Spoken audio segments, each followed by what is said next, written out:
Quiero hacerles una pregunta y tienen que ser sinceros, ¿ya? Hemos venido estudiando una serie de estudios bíblicos que la hemos titulado El Camino del Amor, ¿no? Como a modo de recordar todo el tiempo de Adviento y la Navidad. Y quiero preguntarles, ¿quiénes han estado en todas las anteriores, en el 100% de las anteriores exposiciones que ha habido? Levanten la mano los que han escuchado todas las prédicas. Ahí 1, 2, 3, 4 nada, ya. No se preocupen, hay oportunidad para los otros. ¿Quiénes han escuchado la mitad? La mitad de las exposiciones. Muy bien, ahí hay más personas, que bien, gracias. ¿Quiénes están escuchando únicamente esta prédica de esta serie? Bien, gracias por levantar. Vamos a hacer un recorrido rápido. Vamos a recordar rápidamente qué hemos venido estudiando a lo largo de este casi un mes, un poquito más. Hemos iniciado con la prehistoria de la profecía. Bueno, ahorita he titulado a esta prédica Adoración. Así que quiero que se queden con esa palabrita, adoración. Y luego más adelante vamos a seguir reforzando ese punto. Gracias.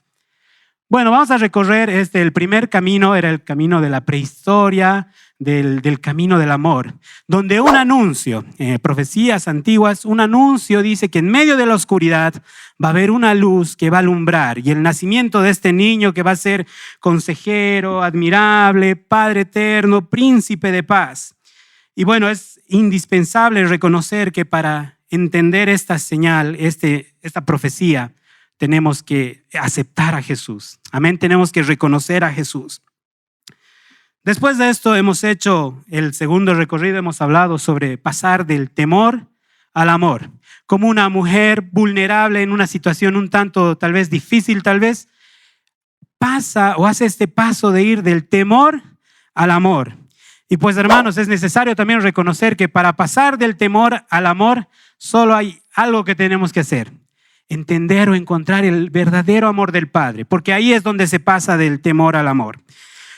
Hace unas 2 semanas atrás hablábamos sobre el nacimiento de Emmanuel, Dios con nosotros. Qué genial reconocer que Dios está con nosotros, está en medio de nosotros. Y a pesar de que hay personas que están pasando por situaciones difíciles y que las van a seguir habiendo seguramente, Dios está con nosotros. Ya para ir terminando, la anterior semana el hermano Johnny nos hablaba acerca de un grupo de personas. Y quiero hacer hincapié en unas características de estas personas. Para empezar, eran pastores. Dice que de la clase social, de lo más bajo tal vez en ese momento. Eran unas personas humildes, sin mucha preparación, con pocos recursos, incluso poca credibilidad. Seguramente si lo que hablaban ellos, pocos iban a creer. Pero estos hermanos, estas personas, estos pastores han pasado del temor al gozo y prácticamente han predicado a toda una comunidad, a un pueblo. Con esa idea vamos a comparar con los siguientes personajes que vamos a conocer ahora. Vámonos por favor al libro de Mateo, capítulo 2, versos del 1 al 12. Mateo, capítulo 2, versos del 1 al 12. Esta versión está en la Nueva Traducción Viviente, así que por ahí varía un poquito con las versiones que manejamos. Jesús nació en Belén de Judea durante el reinado de Herodes. Por ese tiempo, algunos sabios de países del oriente llegaron a Jerusalén y preguntaron: ¿dónde está el rey de los judíos que acaba de nacer? Vimos su estrella mientras salía y hemos venido a adorarlo. Cuando el rey Herodes oyó eso, se perturbó profundamente, al igual que todos en Jerusalén. Mandó a llamar a los principales sacerdotes y maestros de la ley religiosa y les preguntó: ¿dónde se supone que nacerá el Mesías? En Belén de Judea, le dijeron, porque es lo que escribió el profeta. Y tú, oh Belén, en la tierra de Judá, no eres la menor entre las ciudades reinantes de Judá, porque de ti saldrá un gobernante que será el pastor de mi pueblo Israel. Luego Herodes convocó a los sabios a una reunión privada y por medio de ellos se enteró del momento en el que había aparecido la estrella por primera vez.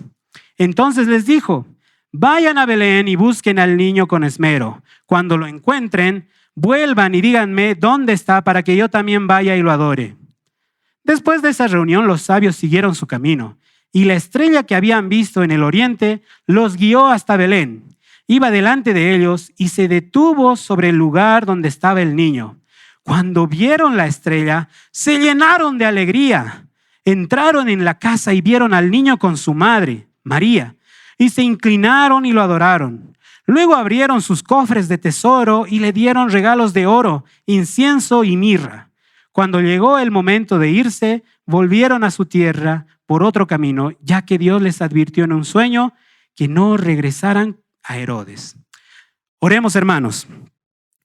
Señor, en esta mañana, en este primer domingo del 2025, queremos escuchar tu palabra y reconocer el motivo principal de nuestra adoración. Padre bendito, habla nuestro corazón, habla nuestra mente, Señor. Te entregamos esta reunión y todo lo que se va a decir en el nombre de Jesús. Amén. Ahora, quiero invitarles a hacer algo. Al lado tienen algunas personas, ¿no es cierto? Muéstrenle su cara cuando reciben un regalo inesperado. Seguro que alguno de ustedes en estas fechas ha recibido algo que no esperaba. Así que muéstrale tu cara de sorpresa al de al lado, al de la izquierda, a la derecha. ¿Cuál es tu cara de sorpresa? Un regalo que no esperabas, acabas de recibirlo ahora. Muy bien, seguramente algunos están con los ojos bien abiertos. Quiero presentarles la estructura de lo que vamos a estudiar el día de hoy. Pues yo lo he puesto así. Hay un encuentro con un falso rey. Entre los versos del 1 al 3 hay un encuentro con un falso rey. Hay una revelación verdadera, la confesión de la profecía del nacimiento del Mesías que está en los versos 4 y 6, del 4 al 6. La revelación engañosa, lo que Herodes quiere por ahí engañar a los sabios. Y luego está el encuentro con el rey verdadero. Ahora, hermanos, muchas de las cosas que sabemos sobre este relato ha sido transmitido por las tradiciones. Permítanme hacerles unas preguntas, como por ejemplo, ¿cuántos eran estos sabios que vinieron de donde Jesús? ¿Quién sabe? 3, dicen, ¿no? No dice la Biblia, pero la tradición por ahí nos dice que son 3, ¿no? Si les preguntara incluso cuáles eran los nombres de estos sabios, ¿quiénes me pueden decir? Melchor, Baltasar, Gaspar, ¿no? Por la tradición sabemos, por ahí suponemos que son esos nombres.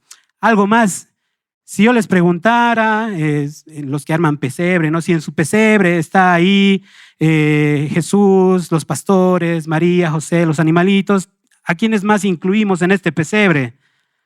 A estos reyes magos, ¿no? Que habían llegado desde muy lejos. La verdad, hermanos, que hoy vamos a estudiar en la Escritura y vamos a ver que muchas de estas ideas que tenemos van a quedar un poco rotas tal vez. Mateo escribe a una audiencia principalmente judía. Su audiencia principal son judíos. Y Mateo, entre sus motivaciones, y la principal es presentar pruebas irrefutables de que el tan esperado Mesías judío había venido a establecer el reino de Dios en la tierra. Entonces, a lo largo de estos 20, 30 minutos que tenemos, quiero que se queden con esta idea en la cabeza. Jesús es el Mesías prometido. Mateo quiere convencer de esto a su audiencia. Junto con esta idea, Mateo utiliza algo muy importante para los judíos, que era el Antiguo Testamento, ¿no? La Torá, las profecías. Y Mateo casualmente utiliza aproximadamente a lo largo del Evangelio 60 profecías. Es el Evangelio que más profecías utiliza o más referencias al Antiguo Testamento utiliza. ¿Para qué? Para convencer de esto a su auditorio. Jesús es el Mesías prometido. Ahora, hermanos, vamos con el primer punto. El relato del nacimiento de Jesús ocurre en Belén durante el reinado de Herodes.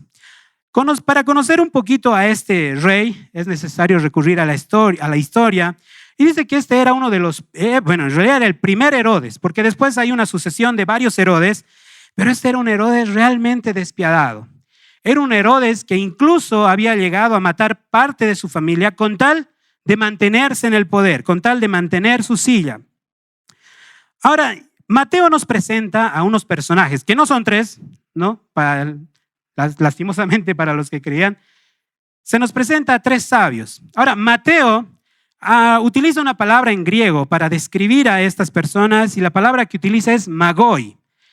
Y por eso tradicionalmente se conoce ahora como los Reyes Magos, ¿no? Pero magoi quiere decir que eran personas eruditas, eran estudiosos y principalmente eran astrónomos, o sea, estudiaban los astros, estudiaban las estrellas, los cielos, buscando señales de algo. Entonces, estos magos o estos sabios llegan, ¿a dónde llegan? A Jerusalén. Llegan a Jerusalén y preguntaron, ¿dónde está el rey que acaba de nacer? Hemos venido a adorarlo. ¿Guiados por qué? Una estrella. Muy bien.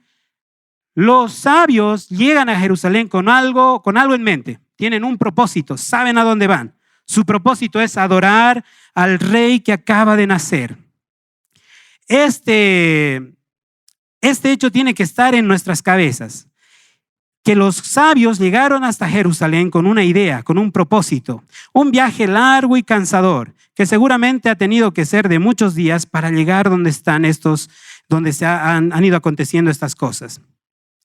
Quiero que algo quede claro. Como estos sabios, estos magos eran astrónomos, pasaban bastante tiempo estudiando las señales en los cielos. Hermanos, empezando este año, es lindo reconocer que necesitamos buscar a Dios. No solo tenían las señales en los cielos. Por ahí dicen que a través de Daniel les llegó las profecías del pueblo de Dios, del pueblo de Israel, a lo que estos sabios se aferraron para buscar a este Mesías. Indudablemente, hermanos, estos sabios tendrían que haber estado buscando incansablemente al Señor. Tendrían que haber estado buscando de su sabiduría, buscando sus señales para de esa forma escuchar y ver esas señales y posteriormente seguir. Dejar tal vez su comodidad en casa, ¿no? Con sirvientes, con todas las facilidades y emprender un largo viaje en busca de estas señales y principalmente adorar al Señor. Hay muchas teorías con respecto a esta estrella que les había guiado por el camino. Algunos dicen que era un cometa, algunos dicen que ha sido como una supernova, algunos dicen que ha sido la alineación de los planetas. En tal caso, hermanos, eso no es relevante. Lo que nos importa y lo que importa para Mateo es identificar el motivo. Dice que estos sabios empiezan su camino siguiendo estas señales y van avanzando casi por un largo recorrido siguiendo estas señales. El verso 3 nos sirve para entender un poco el contexto o qué está pasando en el medio social. Herodes y el pueblo dice que se turbaron o se perturbaron por esta llegada. Ahora, tenemos que entender que no se tratan solamente de 3 personas. ¿Por qué? Porque unos sabios o unas personas de tan alta clase social, vamos a ponerle, necesitaban sirvientes, ¿no? Necesitaban guardias porque estaban transportando oro, ¿no? Al final vemos que están manejando oro, incienso, cosas muy valiosas. Necesitaban guardia, necesitaban animales, sirvientes para armar sus campamentos, gente que monte, que desmonte. Entonces, era una comitiva grande, hermanos. Se presentan durante el reinado de Herodes, llegan a un reino y algo que tienen que estar también en nuestra cabeza es, estos sabios servían a una nobleza, servían a un grupo importante de personas. Cuando Herodes escucha esto, empieza la preocupación, ¿no? Porque alguien está viniendo y está buscando un rey y Herodes no estaba ni enterado. Herodes ni siquiera se imaginaba que venía un rey, el rey prometido, y Herodes estaba preocupado y molesto. En lugar de emocionarse por la posibilidad de que el Mesías, que era conocido como el Cristo, hubiera nacido en Israel, Herodes se preocupa. Toda Jerusalén también se turba con él. No se nos dice en el texto exactamente la razón, pero podemos suponer que es por la actitud que tomaba Herodes. Si llegó a matar a su familia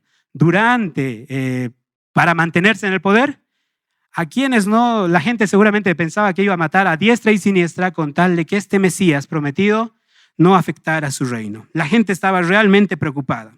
Ahora, imagínense la situación. Están los sabios, los sacerdotes, mejor dicho, están los sabios, los sacerdotes y los maestros de la ley están charlando ahí y dicen, hemos venido a buscar al rey de los Mesías, al rey de los judíos. Y los sacerdotes, maestros de la ley, los fariseos, se miran y dicen, no está aquí, en Jerusalén no está, no lo sabemos, ¿no? Qué ironía, ¿no? Que unos sabios, unos gentiles vengan, reconozcan que ha nacido el Cristo y que los judíos, el pueblo de Dios, el pueblo elegido, no los reconozca. Vámonos al siguiente punto, la revelación verdadera. Llegan preguntan por este rey nacido. Herodes se perturba junto con él también los sacerdotes, los escribas, y hace esta pregunta: ¿dónde se supone que nacería o nacerá el Mesías? Ahora, quiero contarles un poquito de algo de la historia. Los sacerdotes y los maestros de la ley eran grupos enfrentados. Eran grupos que se pugnaban el poder. Luego, más adelante, vemos cuando se presentan delante de Jesús y dicen: nosotros creemos en la resurrección, ellos no creen en la resurrección, ¿qué hacemos? Entonces, eran dos grupos enfrentados. Lo que hace Herodes, como que de alguna manera, por intereses, cada uno por su lado, pero los reúne y les pregunta: ¿dónde se supone que nacería o que va a nacer este rey? Estos rápidamente responden. Ahí vemos en el texto, dicen: en Belén de Judea. Y pues es lo que ha escrito el profeta, y relatan una paráfrasis de dos versículos, que uno está en Miqueas capítulo 5, verso 2, y la otra parte está en 2 de Samuel capítulo 5, verso 2 también, y relatan esta profecía: oh tú, Belén, en la tierra de Judá, no eres la menor entre las ciudades de Judá, porque de ti saldrá un gobernante que será el pastor de mi pueblo Israel. Estos sacerdotes, maestros de la ley, ni se inmutan. Ya no les asombra la llegada del Mesías. Perdieron tal vez por ahí la motivación que tanto se enorgullecía a este pueblo, porque los judíos eran muy orgullosos de sus tradiciones, de su identidad religiosa. Y estos fariseos ya no se emocionan con la llegada del Mesías. El anuncio de la llegada de nuestro Salvador, el Cristo, está en los orígenes, hermanos. En su infinito amor, Dios mismo ya sabía la necesidad que tendríamos de un Cristo. Aún el 2025 necesitamos este Cristo en nuestras vidas.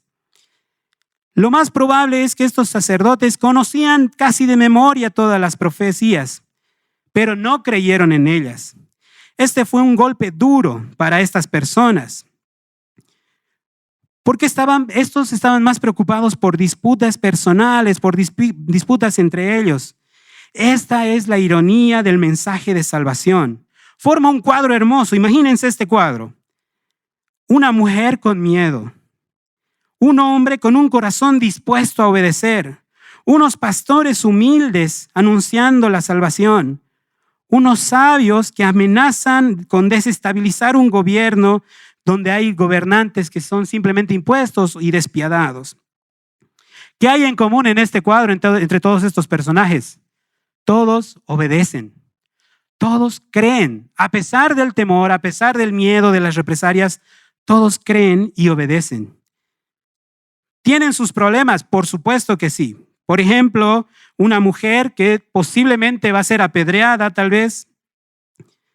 Algunos hombres humildes que no los van a tomar en cuenta, que los van a desplazar. La llegada de Cristo ya es algo significativo para nuestras vidas el día de hoy. Yo estoy seguro que la mayoría de los que estamos aquí hemos reconocido a Cristo. Pero ¿cuántas veces nos olvidamos de reconocerlo constantemente? Nos olvidamos de este nacimiento tan importante. Ya no nos mueve recordar este nacimiento. Hermanos, este 2025 hay un tremendo desafío para la iglesia boliviana en general.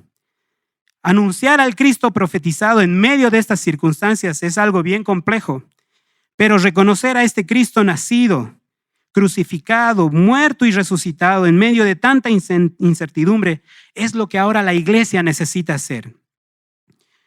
Entre los versículos 7 y 8 tenemos una revelación engañosa.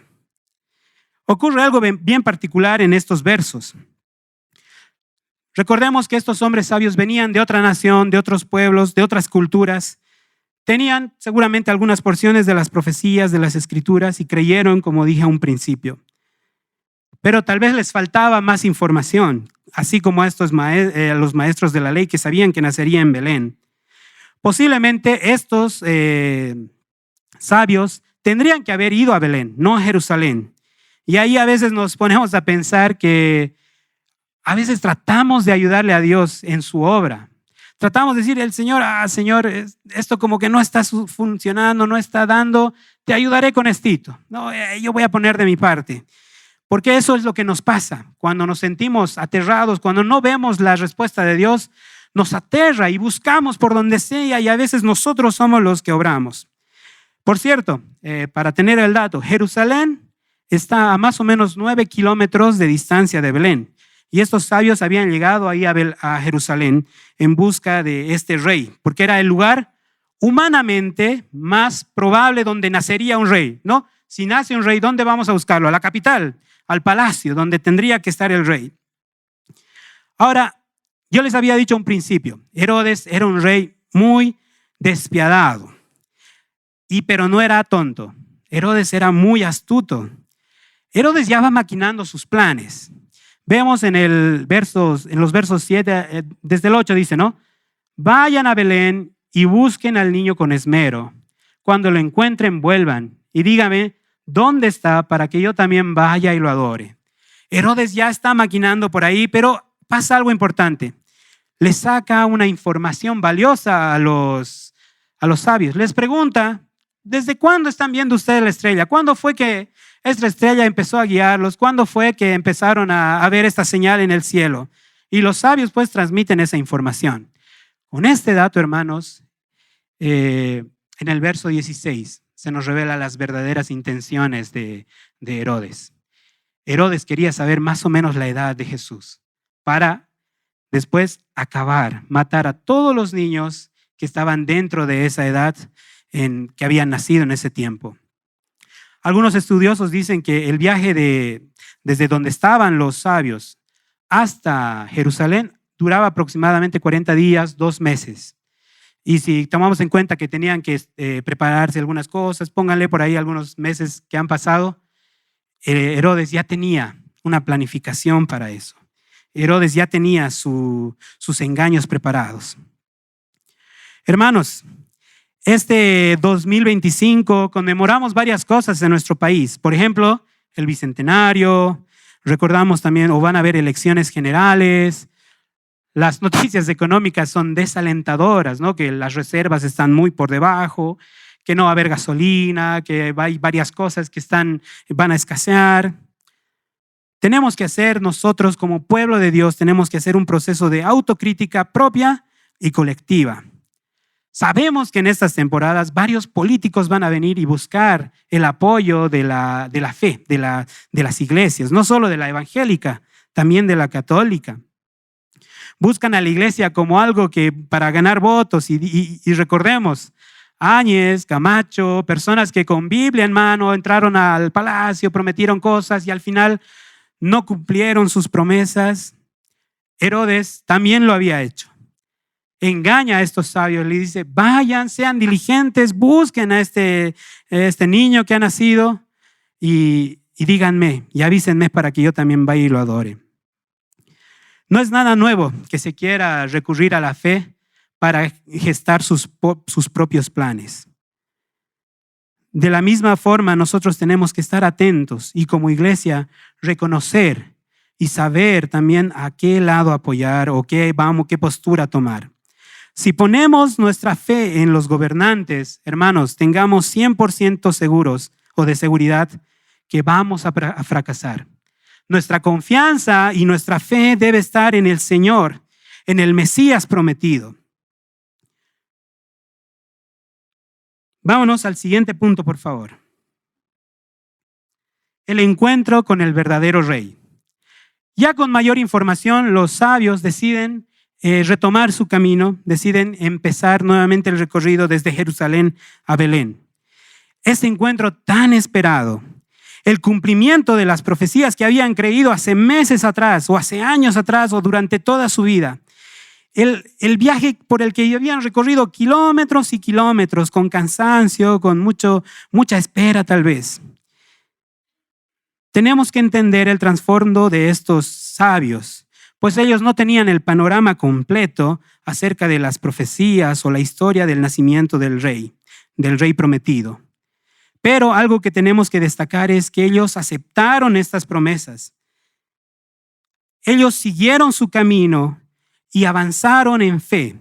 Ahora, algo que tenemos que tener en mente es que Mateo indudablemente nos está presentando la universalidad del mensaje.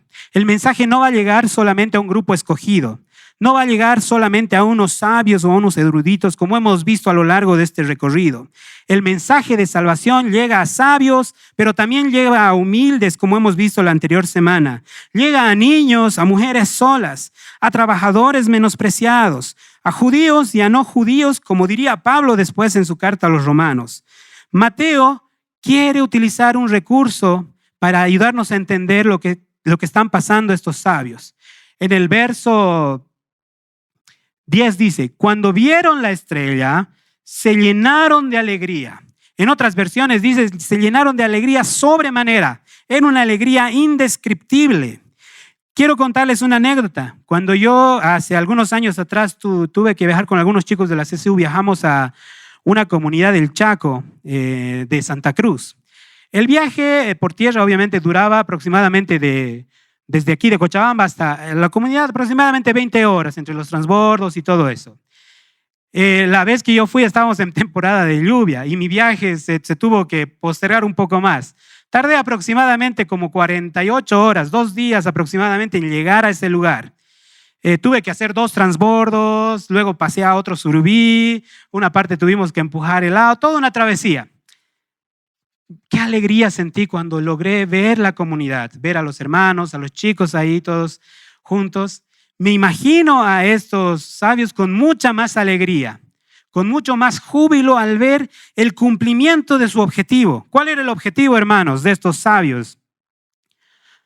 Adorar al Cristo nacido. Ver ahí a Jesús junto a su madre representaba el cumplimiento de lo que habían venido a hacer. Inmediatamente dice que se postraron delante de él y lo adoraron. Cumplieron su cometido. Luego de eso abrieron sus cofres, abrieron sus tesoros. Es el cumplimiento del ungido, del príncipe prometido. Estos sabios aceptaron estas promesas, creyeron en las escrituras y aceptaron a este Cristo y lo adoraron. Mateo nos muestra que estos sabios finalmente deciden terminar con su cometido, les dan los regalos que habían prometido o que habían traído, mejor dicho, les dan oro, incienso y mirra. Ahora, en la Biblia no nos dice nada de la simbología de estos elementos, pero por ahí se dice, por ejemplo, que el oro representaría la realeza de Jesús. La mirra, por ahí, el incienso, perdón, representaría la nobleza de Jesús y la mirra posterior como un acto profético de su futura muerte y resurrección. Estos sabios, una vez cumplida su misión, deciden regresar a casa. Probablemente, hermanos, los sabios no sabían los planes de Herodes. Pero ocurre algo a lo que Jesús mejor dicho, Dios nos está acostumbrando este tiempo. Su obrar sobrenatural. Desde que iniciamos el recorrido por la prehistoria del camino del amor hasta el nacimiento, Dios está obrando sobrenaturalmente y habla a través de sueños a estos sabios y les advierte que no regresen con Herodes. Ahora, no sabemos si todos los sabios soñaron el mismo sueño, no sabemos si había un ángel de por medio, pero lo que sí sabemos es que Dios interrumpe los planes del mundo para mostrar su poder y cuidar a este niño nacido. Lo hizo cuando José quería terminar la relación con María, lo está haciendo ahora, cuando quiere proteger a este Jesús. Los sabios no solo mantuvieron en secreto la ubicación de Jesús, sino que se fueron en secreto para que ni siquiera se supiera el momento exacto en el que decidieron irse. Una vez más, Dios está interviniendo sobrenaturalmente para proteger a Jesús durante su alumbramiento, su nacimiento, los primeros días de vida y finalmente después los eventos que siguen a estos pasajes. Quiero que leamos el siguiente poema a modo de oración. Es un extracto de un poema de Luis Espinal. Dice: Jesucristo, nos gustaría ser cristianos de verdad? Descubrirte por primera vez, después de tantos años que al parecer te seguimos. Sabemos que el Evangelio es hiriente, pero nos lo hemos acomodado. Hemos hecho de él un texto de conformismo y de vulgaridad. Nos sirve para defender nuestra propiedad y nuestros privilegios. Hermanos, estos sabios pasan de simplemente creer a hacer. Por eso le he puesto el título de adoración. Estos sabios creen y van y adoran al Señor. No se quedan con ese mensaje. Creo que es un desafío para la iglesia evangélica en el 2025, para nuestra iglesia Dios en Cristo, seguir anunciando estas buenas nuevas, seguir anunciando el nacimiento de este Salvador, seguir proclamando su nacimiento, su llegada, su muerte y su resurrección. Como iglesia tenemos que encontrar el verdadero sentido de la adoración. Seguramente el 31 o el primero, muchos de nosotros hemos hecho como que lo que siempre se acostumbra a hacer, establecer objetivos, planes, metas, ¿no? Y no sé cuántos de ustedes entre sus objetivos, entre sus planes han puesto, quiero adorar al Señor. No sé lo que viene. Puede ser años de bonanza, años de escasez, no sé. Pero que mi objetivo sea adorar a este Señor. Y si no lo has hecho, quiero animarte a que lo hagas. Que sea un 2025 donde realmente y verdaderamente podamos adorar al Cristo nacido. Que ese nacimiento en tu vida que ha habido sea algo significativo durante toda tu vida, durante todo este año. Quiero compartirles 3 aplicaciones súper sencillas, súper cortitas. Primero, solamente conocer no te va a llevar a la verdadera adoración. Muchos saben seguramente versículos o muchísimos versículos de memoria, pero solamente conocer esos versículos de memoria no te va a llevar a la verdadera adoración. Es reconocer que este Cristo nacido está en tu vida y lo necesitas y necesitas adorarlo. Segunda aplicación, habla de Cristo. En momentos de paz o de convulsión social, sigue hablando de Cristo. No te calles. Hemos escuchado desde la primera exposición. Se anunció. La mujer María habló de esto. Los pastores hablaron de esto. Los sabios llegaron y buscaron a este Salvador. No te quedes callado. Habla momentos de paz o en momentos de convulsión social. Y por último, saber delante de quién estás te va a llevar a la adoración. Reconocer a este Jesús como el Rey, como el Salvador, Dios con nosotros, te va a llevar a la adoración. Quiero invitarte a que te pongas de pie, podamos orar.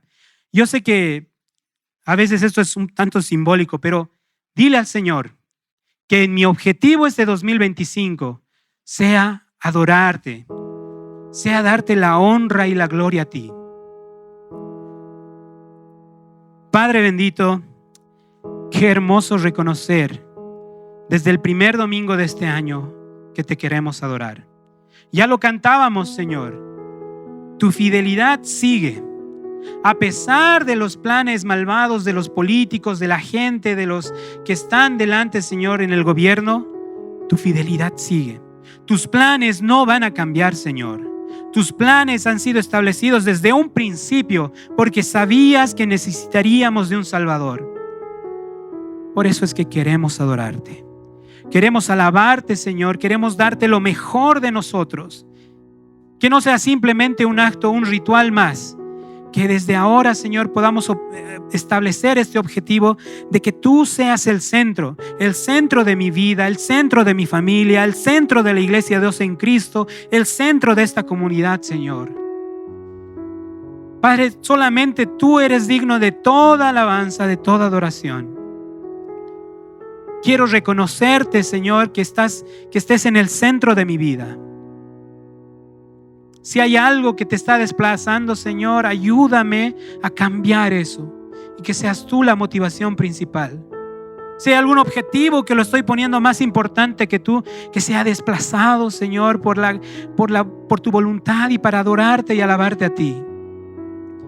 Padre bendito, te damos gracias por el nacimiento de Jesús. Nos postramos y lo adoramos, Señor. Te damos lo mejor que tenemos. Toda la honra y toda la gloria sea a ti, Señor. En el nombre de Jesús. Amén.